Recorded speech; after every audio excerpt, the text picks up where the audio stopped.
Yan, so delivery tayo ng ating poste ngayon. Ano, sila ni Kuya, oh. Bili na nga poste natin. Hardware sila, i-distil ng upol. Yan.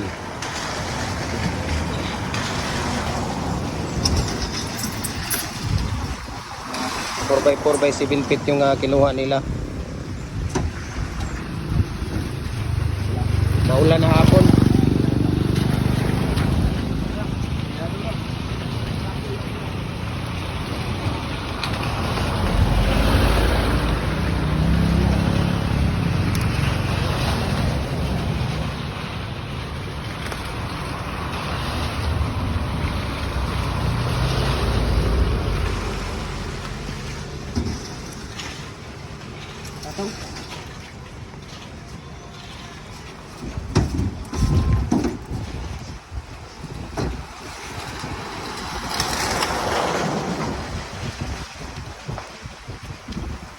Ayan.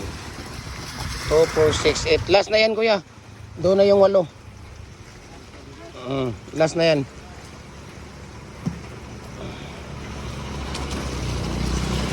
Dito lang yan sa Gym Hardware ang Kukulamber Concrete Products, Kanituan Brands. Gym Hardware ang Kukulamber Concrete Products, Balulang Brands, Triple F Kukulamber. Ayan. God bless po sa ating lahat.